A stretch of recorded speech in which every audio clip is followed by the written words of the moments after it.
The day was Wednesday, January 10th, 2018. The San Francisco Shock squared up with the Los Angeles Valiant to open up the inaugural season of the Overwatch League. And despite its significance in the history of Overwatch esports, time does make fools of us all. Few names from that day remain, and now the hands of time have struck another name from that list. Dante has joined the growing number of players that have faced up to their careers and dared to ask that daunting question: what is next? To metaphorically look at what you've built and prepare for what comes next is brave. Saying goodbye to something you put so much effort into and someone that's always felt like a fixture of the Overwatch League landscape was never going to be easy. And let's face it, who doesn't love Dante? It seems like it was only yesterday we met the former Minecraft phenom. Now he's retiring as one of the true long-standing pillars of the game, a mainstay in a competitive scene that frequently chews players up and spits them out 1 or 2 years into their tenure. Not so with Dante. From humble beginnings as a flex tank turned DPS, sharing tank duties with Overwatch Pro turned streamer extraordinaire XQC, to being key in establishing what modern Overwatch even was, before taking his talents to Houston, Texas, Dante was a staple here. Like a regular at your favourite coffee shop, he wasn't just a recognisable face, but a name you'd look forward to hearing from. What did this season or that team have in store for him? How would he adapt to a new patch? Could he make Sombra work again? He was a familiar face among the constant churn that pro esports in particular seems to demand. Constant changes beget constant changes. New patches call for new rosters, new heroes make others obsolete. Lasting as long as Dante did is nothing short of miraculous. When the whims of a development team can make or break your livelihood, having a 6-year career is special. To even commit to this pursuit, to show up day in and day out, every scrim block and put it all out there, extraordinary.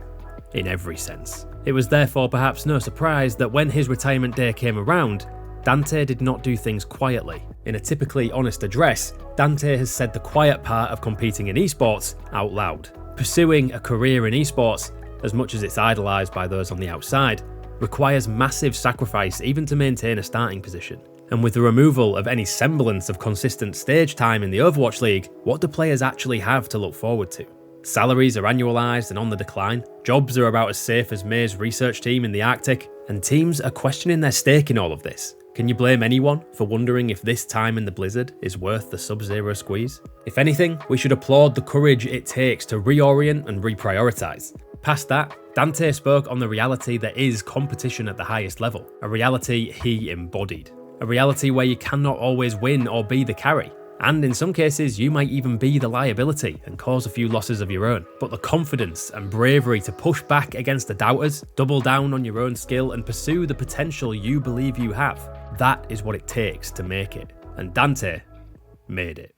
In the prime of his DPS resume, he was among the most recognisable and flexible talents, one that, if we're being honest, was never really given a proper runway to see just how far he could go. We don't often look back and reassess how trades happen in Overwatch.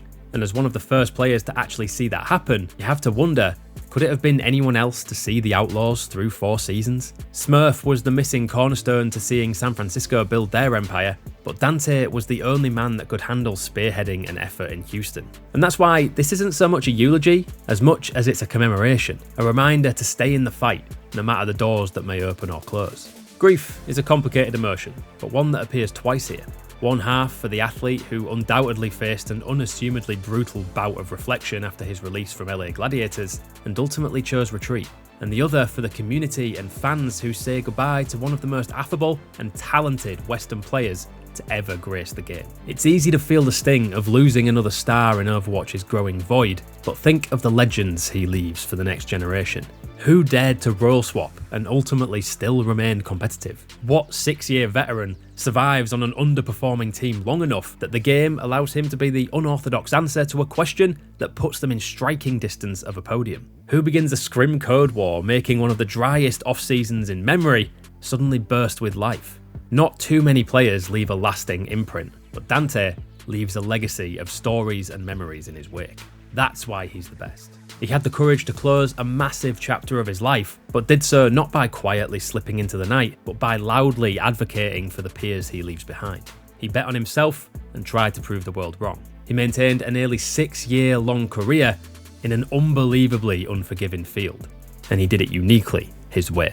Flowers aside, Dante isn't going too far. Through streaming and the prospect of collegiate esports, it's like a childhood friend moving to the town over. You'll still see him around, he just won't be around the corner anymore.